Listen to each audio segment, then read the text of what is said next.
Hello friends, welcome to our channel. Today day 20 of 100 days of hard challenge.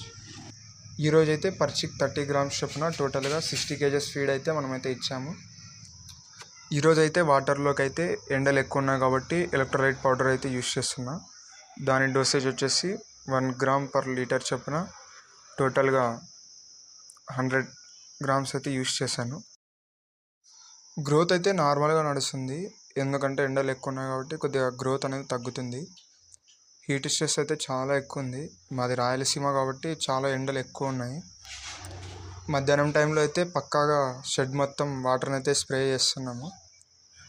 అయినా కూడా heat stress అనేది ఒక 1 hour దాకా reduce అవుతుంది, కానీ మళ్ళీ తర్వాత నార్మల్గానే హీట్ చాలా ఎక్కువ ఉంటుంది. ఈరోజు మోర్టాలిటీ వచ్చేసి 0. చిక్స్ అయితే చాలా యాక్టివ్గా ఉన్నాయి, బట్ మధ్యాహ్నం టైంలో మటుకు చాలా హీట్ స్ట్రెస్ అయితే చాలా ఎక్కువ ఉంది. బాగా స్ట్రెస్ అవుతున్నాయి బర్డ్స్ వచ్చేసి. That's all for today guys. Thanks for watching Sonali farming Telugu.